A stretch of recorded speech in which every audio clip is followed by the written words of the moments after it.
Hello friends, गुरु दीपक Jahangir channel पर आपका स्वागत है।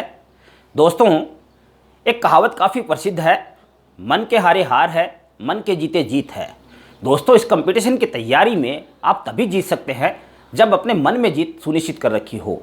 अपनी तैयारी के प्रति और अपनी सुनिश्चित जीत के प्रति विश्वस्त रहिए, अपने मन में पूरा विश्वास रखिए तैयारी का। और इसी युक्ति के साथ हम आज सिसोदिया वंश पार्ट 3 पढ़ना चाहते हैं। दोस्तों, पार्ट 2 के अंदर मैंने बताया था सन 1468 ईस्वी में महाराणा कुंभा की उनके पुत्र उदा महाराणा कुंभा के पुत्र उदा ने महाराणा कुंभा की हत्या कर दी थी। और दोस्तों, धीरे धीरे 1473 ईस्वी में सारे सरदारों को पता लग गया कि उदा है वो पितृहंता है, उदा ने ही अपने पिता की हत्या की है। तो दोस्तों, सरदारों ने उदा को हटाकर उसके स्थान पर रायमल को, जो महाराणा कुंभा का पुत्र था, रायमल को मेवाड़ का शासक बना दिया। दोस्तों, रायमल की ज़्यादा उपलब्धियां वैसे नहीं है, पर महाराणा रायमल 1509 ईस्वी तक, 1473 से लेकर 1508, मान लीजिए 1509 ही है दोस्तों, ये सही, 1509 ईस्वी में 9 ईस्वी तक, ऐसे मानने से पार नहीं पड़ेगी। 1473 से लेकर 1509 तक महाराणा रायमल है वो मेवाड़ के शासक रहे। दोस्तों, इनके वैसे तो कुल मिला के 13 पुत्र थे, 2 पुत्रियां थीं, लेकिन जो 3 सबसे महत्वपूर्ण मुख्य पुत्र थे, सबसे बड़े, उनके बारे में बात करना चाहते हैं। इनका सबसे बड़ा पुत्र, जिसका नाम था पृथ्वीराज। दूसरा पुत्र था, उसका नाम था जयमल। और तीसरा पुत्र था, उसका नाम था सांगा या फिर संग्राम सिंह। दोस्तों, ये जो पृथ्वीराज और राणा सांगा है, ये पृथ्वीराज और सांगा, ये दोनों सगे भाई थे। और इनकी माता का नाम रतन कुंवर था। याद रखना आपको, क्योंकि इनके बाद, रायमल के बाद अगला जो शासक बनने वाला है वो महाराणा सांगा है। सांगा की माँ का नाम कई बार कंपटीशन एग्जाम में पूछा हुआ है, रतन कुंवर। दोस्तों, हम इन तीनों की चर्चा करने वाले हैं। सबसे पहले पृथ्वीराज, फिर जयमल, और आगे हमें, आपको पता ही है, पढ़ना है सांगा। दोस्तों, पृथ्वीराज एक उक्ति कहता था, वो याद रखनी है आपको, कि मुझे मेवाड़ पर शासन करने के निमित्त पैदा किया गया है। यह अपने जो सरदार वगैरह थे उनसे एक बात कहा करता था कि मुझे मेवाड़ पर शासन करने के निमित्त पैदा किया गया है। और दोस्तों, ये घोड़ा बहुत तेज़ गति से चलाता था। घोड़ा तेज़ गति से चलाने के कारण, मैंने पहले भी चर्चा की हुई है, इसका जो नाम मिलता है वो उड़ना राजकुमार प्रसिद्ध हो गया। उड़ना राजकुमार। इतनी तेज़ गति से घोड़ा चलाता था, जैसे लगता था कि घोड़ा उड़ रहा है, इसलिए इसका नाम है वो उड़ना राजकुमार हो गया। दोस्तों, दूसरा जो इनका भाई है जयमल, वो दूसरी माता से उत्पन्न पुत्र था। और जयमल भी सत्ता का दावेदार बराबर का था। और दोस्तों, सांगा भी आकांक्षा रखता था कि मेवाड़ का अगला शासक मैं बनूं। दोस्तों, डॉक्टर ओझा, मैं आपको नाम बता देता हूं। डॉक्टर ओझा और हरविलास शारदा, बड़े इतिहासकार है हरविलास शारदा, राजस्थान के बड़े इतिहासकार हैं। इन दोनों ने जनश्रुतियों के अनुसार ये बताया है कि तीनों के तीनों भाई है वो ज्योतिष में बहुत ज़्यादा विश्वास रखते थे। और एक इनका चाचा था जिसका नाम था सारंगदेव। तीनों भाई है वो ज्योतिष में बड़ा विश्वास रखते थे। और दोस्तों, तीनों भाई अनेक ज्योतिषियों के पास गए, और कुछ ज्योतिषियों के पास इनका चाचा सारंगदेव भी इनको लेकर गया।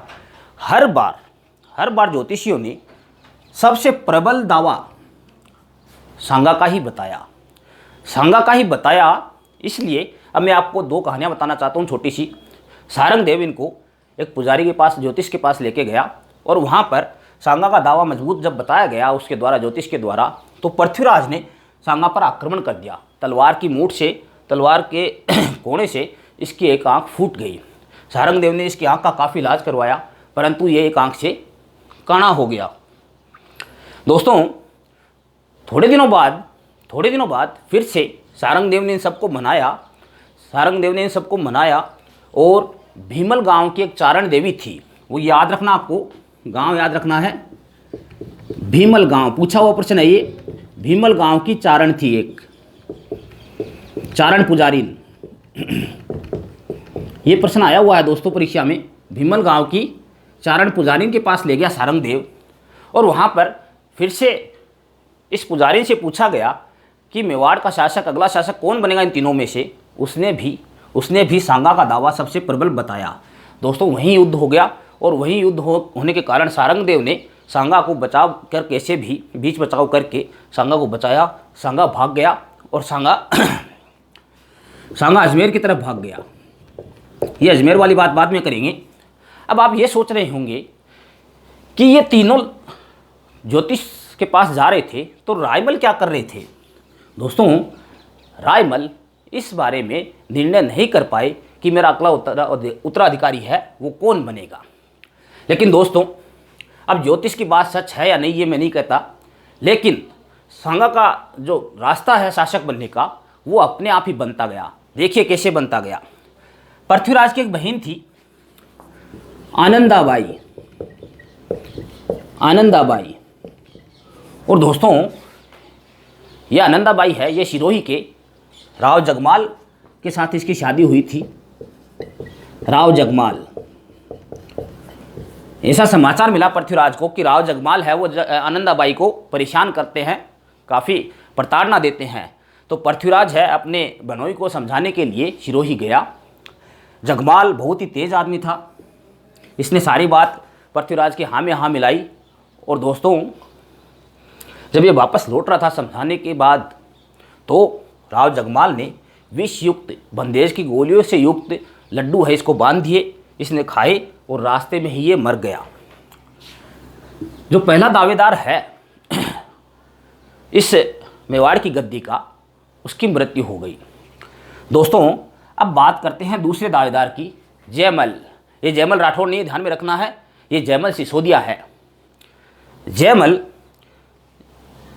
रायमल के समय में जो मालवा है उसके शासक ने टोडा रणथंभौर इलाके के पास,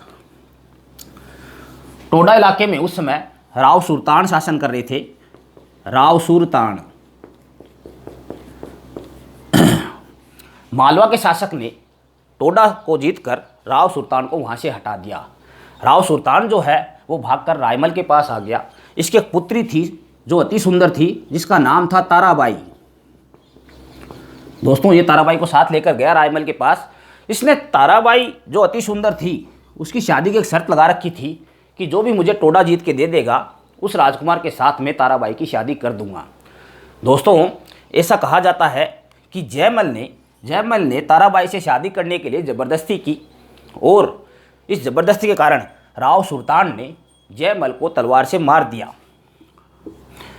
कई इतिहासकार दोस्तों इसे, जैसे डॉक्टर गौरीशंकर ओझा जी है, डॉक्टर गोपीनाथ शर्मा जी है, वो इसे गलत मानते हैं। वो कहते हैं कि जयमल सोलंकियों से युद्ध करता हुआ मारा गया। पर जो भी कारण हो, दोनों के दोनों जो दावेदार थे, प्रथम दावेदार, उनकी मृत्यु हो गई। फिर 1509 में सांगा को लाया गया और महाराणा संग्राम सिंह के नाम से उसका राज्याभिषेक किया गया और वह मेवाड़ का अगला शासक बना। दोस्तों यहाँ पर एक बात और थोड़ी सी मैं बता देना चाहता हूँ जानकारी के लिए। जयमल मरने के बाद अभी ये मरा नहीं था उस समय इसने मालवा के शासक से युद्ध करके टोडा जीत लिया था और टोडा जीतने के कारण ताराबाई की शादी है पृथ्वीराज के साथ हो गई थी। और दोस्तों पृथ्वीराज को रायमल ने जो अजमेर का दुर्ग है वो दिया था और ताराबाई रहने के कारण उस दुर्ग का नाम तारागढ़ दुर्ग, ये मैं पहले बता चुका हूँ आपको, पर अब संबंधित आया है टॉपिक तो आपको बता देता हूँ। तारागढ़ दुर्ग के नाम से जाना जाता है। दोस्तों आप स्क्रीनशॉट लेना चाहें तो ले सकते हैं। दोस्तों इस प्रकार सांगा का भाग्य चमक उठा और सांगा उस समय अजमेर में करमचंद पंवार के यहाँ पर शरण पाए हुए था, या यूँ मान लीजिए इस भाइयों की लड़ाई होने के बाद ये सीधा करमचंद पंवार के पास अजमेर चला गया था और फिर वहीं रह रहा था। जब रायमल की मृत्यु हो गई, महाराणा रायमल की मृत्यु हो गई, तो फिर इसको बुलाया गया वहाँ से और इसको मेवाड़ का शासक बनाया गया। अब दोस्तों हम महाराणा सांगा के बारे में बात करना चाहते हैं।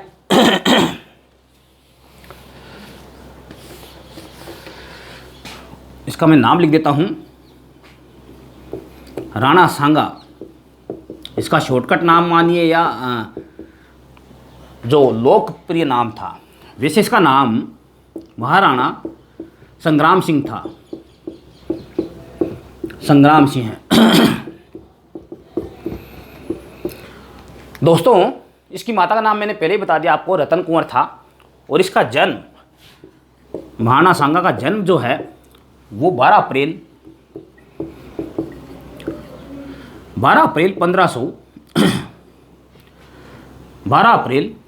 सन 1482 ईस्वी में हुआ था।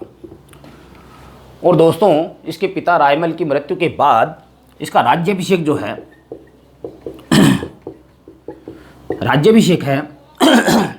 सॉरी 24 मई 1509 को इसका राज्याभिषेक हो गया।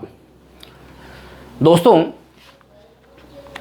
ये अंतिम हिंदू शासक माना जाता है जिसने सभी राजपूतों को मुस्लिम आक्रांताओं के विरुद्ध इकट्ठा कर दिया था।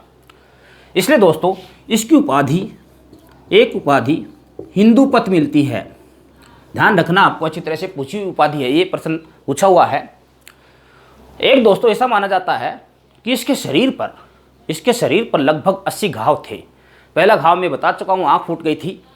इसी प्रकार एक हाथ, एक टांग और भी शरीर के ऊपर अन्य घाव थे। 80 घाव होने के कारण इसे सैनिक भग्नावशेष कहा जाता है। सैनिक का भग्नावशेष।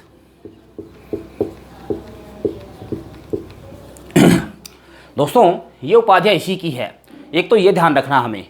अब हम बात करते हैं इसके द्वारा जो उपलब्धि हासिल की गई, इसके द्वारा जो युद्ध किए गए।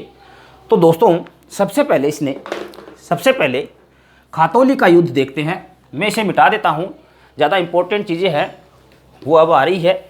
केवल इतना याद रखना, इसकी 2 उपाधियाँ ये, और 1509 में गद्दी पर बैठा था।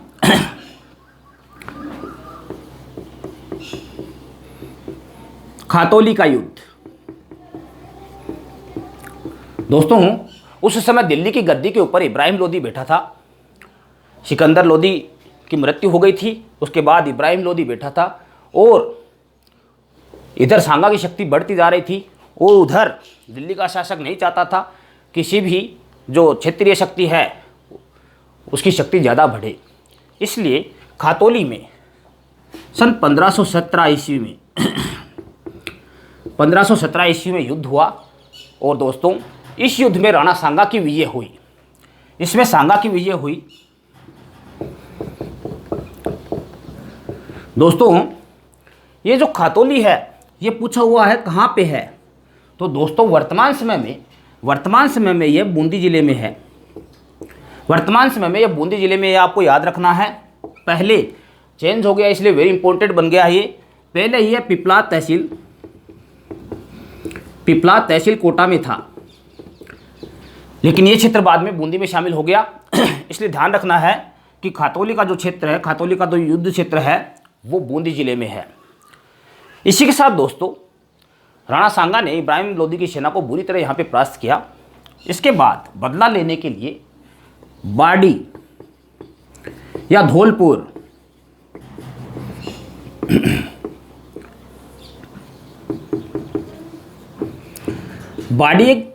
का युद्ध दोस्तों सन 1519 ईस्वी में हुआ था। तारीख आपको ये याद रखनी है, सन 1519।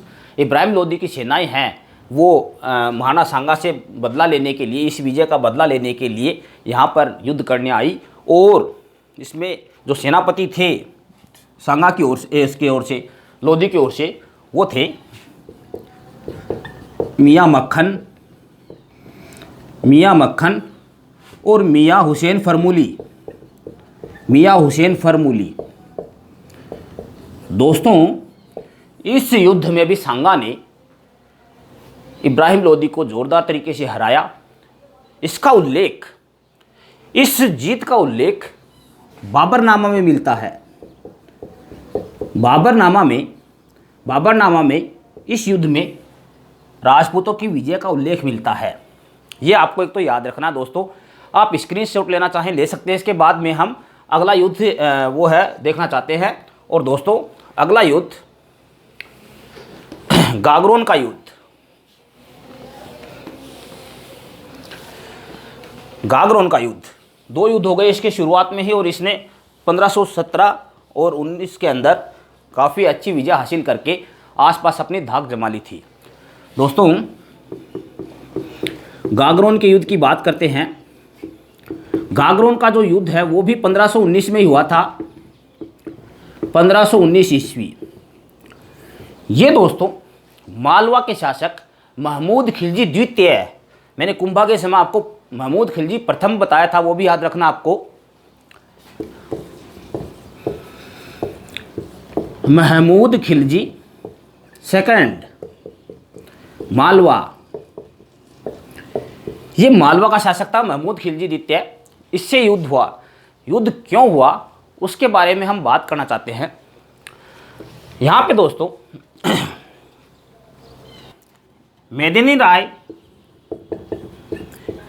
मेदिनी राय चंदेल, ये नाम हमें याद रखना पड़ेगा क्योंकि इसी के कारण युद्ध हुआ था। महमूद खिलजी है वो नुसरत शाह का पुत्र था। नुसरत शाह जब मर गया तो महमूद खिलजी को शासक बनाने में मेदिनी राय ने बहुत सहायता की। इसलिए दोस्तों मेदिनी राय को महमूद खिलजी को मालवा की गद्दी पर बिठाने वाला माना जाता है। और यह महमूद खिलजी का बहुत प्रिय हो गया था, लेकिन इसका प्रभाव है वो मालवा में ज़्यादा बढ़ने लग गया। तो मुस्लिम सरदारों को ये बात सेट नहीं हुई कि मेदिनी राय है, इसका प्रभाव ज़्यादा बढ़े। मुस्लिम सरदारों ने गुजरात के मुस्लिम शासक से मिलकर और इस मेदिनी राय को मार भगाया। दोस्तों, मेदिनी राय है वो उस समय हिंदूपत के नाम से प्रसिद्ध राणा सांगा के पास आया शरण ली इसने, और राणा सांगा ने इसको गागरोन का किला दे दिया। आजकल ये झालावाड़ में है। गागरोन का किला दे दिया दोस्तों। लेकिन महमूद खिलजी इससे नाराज़ हो गया था, जिसके कारण महमूद खिलजी ने बदला लेने के लिए गागरोन पर हमला किया और इसे मार भगाया। तो दोस्तों वापस ये दोबारा राणा सांगा के पास गया और राणा सांगा ने सेना लेकर ये युद्ध 1519 के अंदर गागरोन का युद्ध किया। और दोस्तों इस युद्ध के अंदर महमूद खिलजी को राणा सांगा ने बुरी तरह से परास्त किया। इसमें सांगा जीता। और दोस्तों वैसे ही इसने भी 6 महीने तक, जैसे इसके वो कुंभा थे उन्होंने महमूद खिलजी प्रथम को बंदी बनाया, वैसे ही इसने 6 महीने तक महमूद खिलजी द्वितीय को 6 माह तक बंदी बनाए रखा और उसके बाद इसको छोड़ दिया। दोस्तों तबकात अकबरी पुस्तक का नाम है, जिसके लेखक है निजामुद्दीन।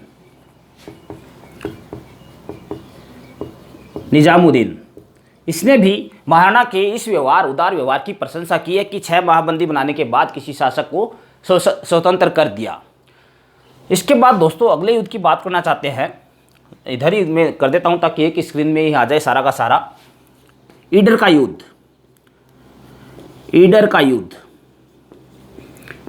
का जो क्षेत्र है दोस्तों वो गुजरात और मेवाड़ के सीमा के बीच में था, मध्य सीमा में था। इसलिए ईडर का युद्ध है, ईडर का जो क्षेत्र है वो दोनों के लिए ही, गुजरात के शासक और मेवाड़ के शासक दोनों के लिए सेंसिटिव क्षेत्र बना हुआ था। और दोस्तों उस समय महमूद बेगड़ा नाम से शासक गुजरात पर शासन कर रहा था। इसकी मृत्यु के बाद इसका पुत्र मुजफ्फर शाह है, याद रखना आपको अच्छी तरह से, मुजफ्फर शाह सेकंड ये शासक बना। दोस्तों इस ईडर क्षेत्र पर बार बार युद्ध के लिए वो सेंसिटिव होने के कारण इस क्षेत्र में बार बार दोनों की झड़प होती रहती थी। अंतिम रूप से 1520 ईस्वी में सांगा ने मुजफ्फर शाह सेकंड को ईडर के युद्ध में परास्त कर दिया और ईडर अपने अधिकार में ले लिया। दोस्तों अब तक हम राणा सांगा के 4 महत्वपूर्ण युद्ध देख चुके हैं और जिन चारों के अंदर महाराणा सांगा की बहुत ही शानदार विजय हुई, जिसके कारण आसपास के राजपूत शासकों में इसकी बड़ी धाक जम गई थी। दोस्तों आप स्क्रीनशॉट लेना चाहें इसका तो ले सकते हैं।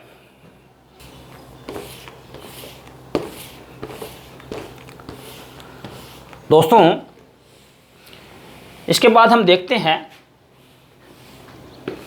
जो बाबर के साथ इनके युद्ध हुए राणा सांगा के, उनके बारे में। बाबर दोस्तों यहाँ पर फरगना से अपनी सेना लेकर आया था और दोस्तों उस समय दिल्ली का शासक था वो इब्राहिम लोदी था। इब्राहिम लोदी के चाचा और उसके जो सैनिक थे, जो सेनापति वगैरह, अमीर वगैरह, वो इब्राहिम लोदी से नाराज़ थे और ऐसा माना जाता है कि इब्राहिम लोदी के चाचा, जिसका नाम था दौलत खां, इब्राहिम लोदी के चाचा, ये याद रखने, ये प्रश्न पूछा हुआ है, दौलत खां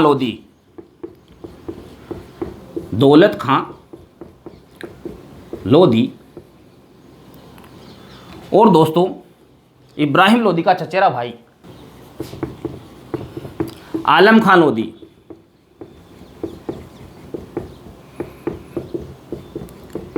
इन दोनों ने बाबर को आमंत्रित किया कि आप इब्राहिम लोदी पर हमला कीजिए, हम आपका सहयोग देंगे और बाबर के जीत जाने के बाद दिल्ली किसी एक को दे देगा, आगरा किसी एक को दे देगा।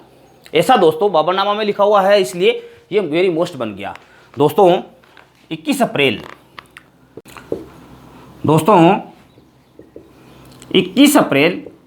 1526 ईस्वी को पानीपत का प्रथम युद्ध हुआ।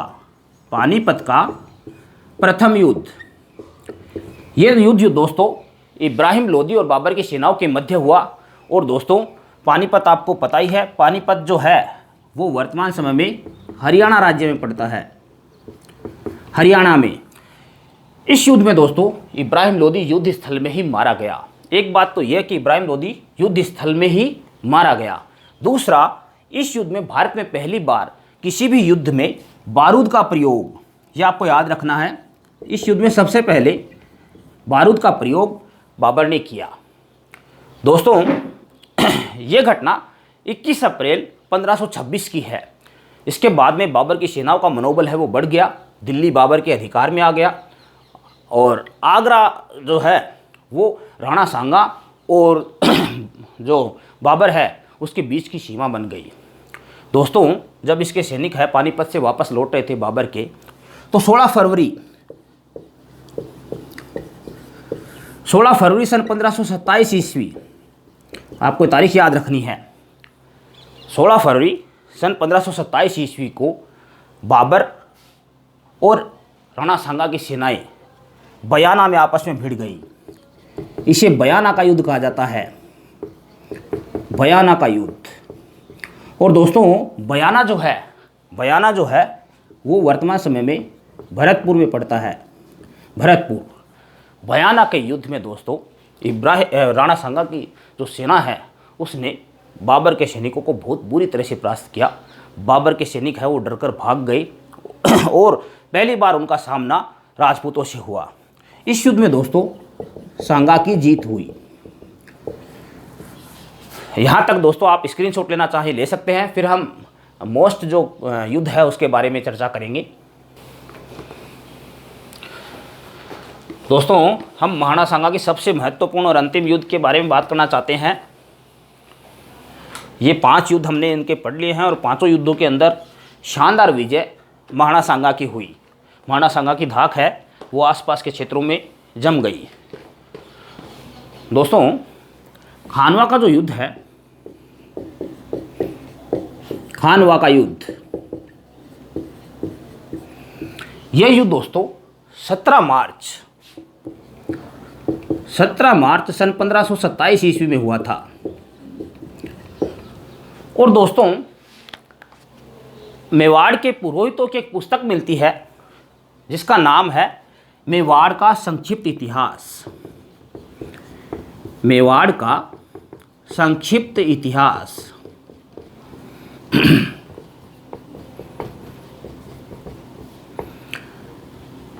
दोस्तों, इस पुस्तक में ऐसा लिखा हुआ है कि बाबर ने काबुल से राणा सांगा को पहले संदेश भिजवाया था कि मैं इब्राहिम लोदी पर हमला करूंगा और यदि जीत जाऊंगा तो दिल्ली मेरे अधिकार में आ जाएगा और आगरा है राणा सांगा को दे दिया जाएगा और जो बीच की पीली नदी है वो दोनों राज्यों की सीमाएं मानी जाएगी। और ये संदेश जो है या ये संधि, ये बात सांगा तक पहुंचाने वाला सलहदी तंवर था। सलहदी तंवर।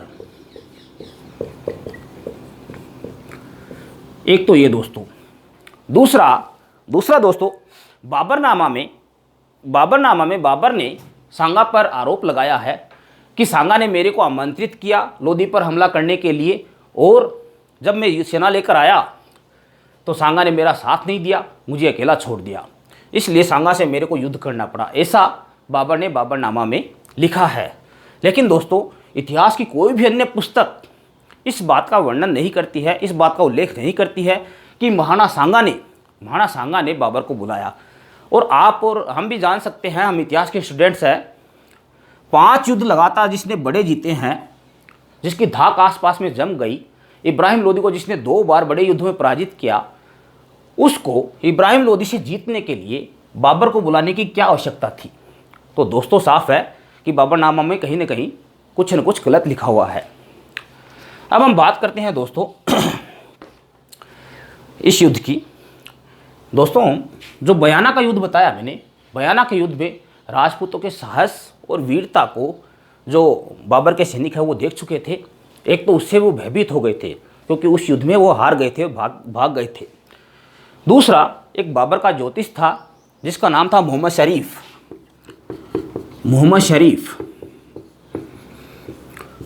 दोस्तों, इस मोहम्मद शरीफ ने भी ये कह दिया था कि जो ग्रह नक्षत्र है वो बाबर के खिलाफ है, सांगा के पक्ष में है, युद्ध सांगा जीतेगा।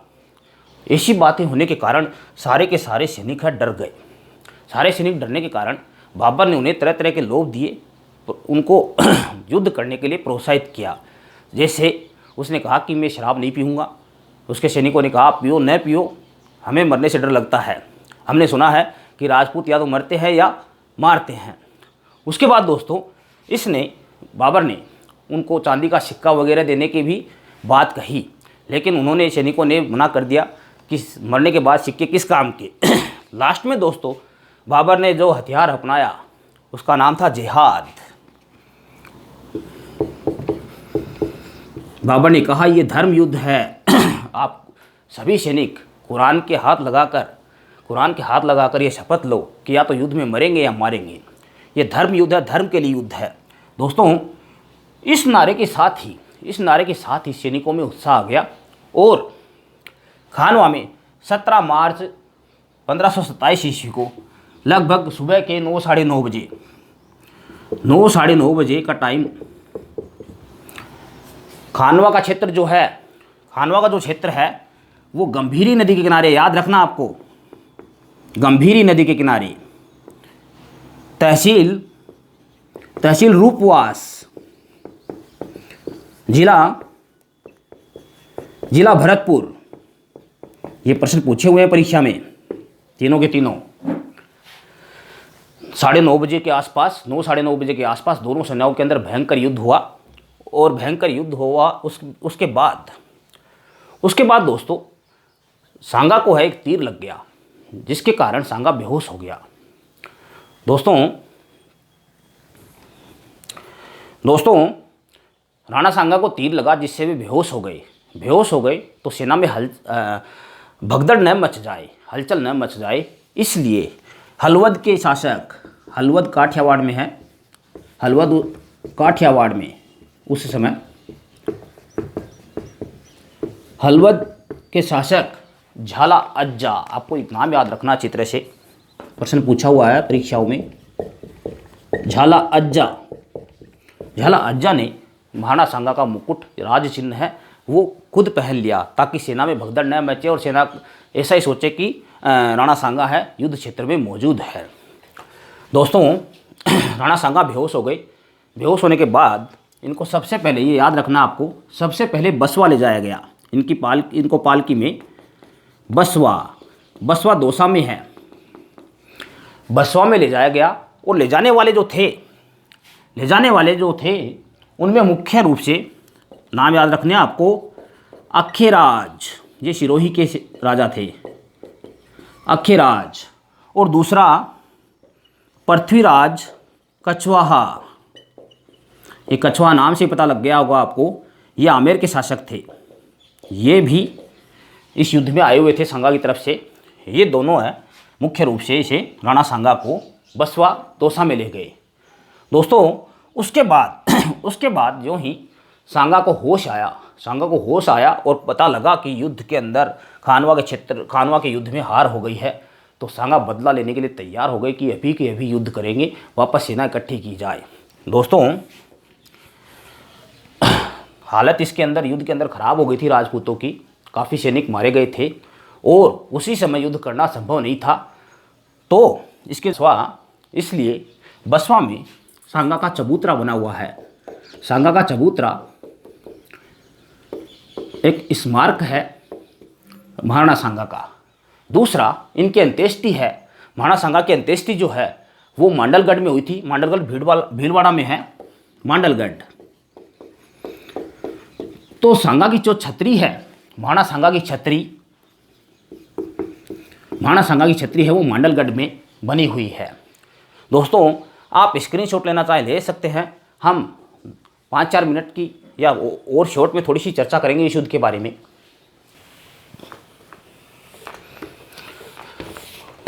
दोस्तों पुराने समय में मतलब राणा सांगा से पहले बहुत पुराने समय में राजपूतों में युद्ध के समय एक प्रथा प्रचलित थी जिसका नाम था पाती पर्वन। पाती पर्वन का अर्थ है जब किसी राजपूत राज्य पर आक्रमण होता था, पाती पर्वन। जब किसी राजपूत राज्य पर हमला होता था तो वह आसपास के राजपूत राजाओं को युद्ध में अपनी सेना लेकर शामिल होने के लिए कहता था। यह प्रथा राणा सांगा ने वापस शुरू की और अपने आसपास के जितने भी राजपूत राजा थे उन सबको खानवा के युद्ध में आमंत्रित होने के लिए कहा। तो दोस्तों एक तो ये बात ध्यान में रखनी है कौन कौन इसमें सांगा की ओर से शामिल हुआ। एक तो इब्राहिम लोदी का भाई महमूद लोदी। और दोस्तों आपको ध्यान में होगा ये लोदी थे, ये अफगान थे। पानीपत के प्रथम युद्ध में इसका भाई मारा गया था बाबर की सेना के द्वारा। ये बाबर से बदला लेना चाहता था, इसलिए ये सांगा की तरफ से शामिल हुआ। दूसरा दोस्तों जो महत्वपूर्ण सेनापति था, एकमात्र मुस्लिम सेनापति सांगा का एकमात्र मुस्लिम सेनापति हसन खां मेवाती। इसके नाम से ही पता लग रहा है मेवात इलाके से था ये। इसके अलावा दोस्तों अभी हमने चर्चा की थी अखेराज। ये प्रश्न पूछा हुआ है मैदान में। अखेराज है ये सिरोही से। दूसरा अभी मैंने एक नाम और लिया था पृथ्वीराज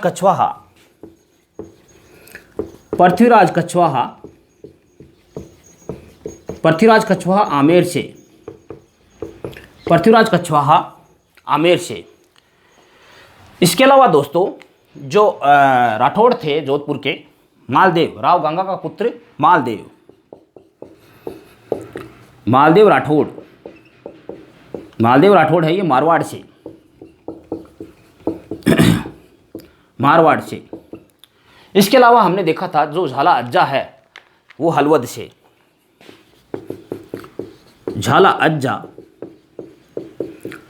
अज्जा है ये हलवद से। और दोस्तों कल्याण सिंह है वो बीकानेर से, कल्याण सिंह है वो बीकानेर से। ये शासक मुख्य गिनाए जा सकते हैं जो पाती परवन के द्वारा इस खानवा के युद्ध में राणा सांगा का साथ देने आए थे। दोस्तों हम चर्चा करना चाहते हैं कि सांगा की इस युद्ध में हार क्यों हुई। सांगा की इस युद्ध में हार का सबसे महत्वपूर्ण कारण जो माना जाता है वो माना जाता है, मैं यहाँ पे लिख देता हूँ नंबर 1 तोपखाना। बाबर ने इस युद्ध में तोपों का प्रयोग किया, जबकि राजपूत है वो केवल तलवारों से या फिर जो भाले वगैरह हैं उनसे लड़ रहे थे। इसमें बाबर के जो मुख्य तोपची थे उनका नाम उस्ताद अली और मुस्तफ़ा खां, ये नाम याद रखने पूछा हुआ है, उस्ताद अली और मुस्तफ़ा खां। एक तो दोस्तों ये कारण तोपखाना, कहाँ तोप और कहाँ तलवार, कैसे मुकाबला हो सकता था। दूसरा कारण दोस्तों तुलगमा पद्धति, युद्ध की तुलगमा पद्धति। अब ये पद्धति क्या है इसके बारे में कभी कुछ अलग वीडियो बनाएंगे, पर ये बाबर ने उज्बेकों से सीखी थी, ये प्रश्न पूछा हुआ है। ये पद्धति कहाँ से सीखी थी उसने? उज्बेकों से ये तुलगमा पद्धति इसने सीख रखी थी।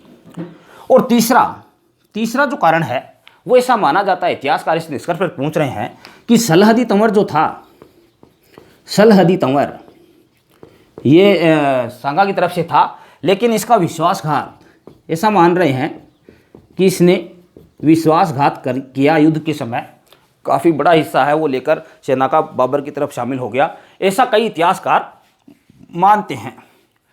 चौथा जो कारण है दोस्तों, चौथा कारण ये जो शासक थे, राजपूत शासक, इनके सैनिक है वो अपने शासक की बात मानते थे। पूरी की पूरी सेना एक नहीं हो सकी, एक नेतृत्व के अधीन नहीं आ सकी। सभी जो सैनिक थे वो अपने अपने शासक के अंडर में ही युद्ध लड़ रहे थे, तो एक यूनिटी सेना में नहीं हो पाई, ये चौथा कारण बताया जा सकता है। दोस्तों मेरे द्वारा दी गई जानकारी आपको कैसी लगी कमेंट में ज़रूर लिखें। अपने कंपटीशन की तैयारी करने वाले दोस्तों को मेरे चैनल से ज़रूर जोड़ें। पूरा वीडियो देखने के लिए थैंक यू।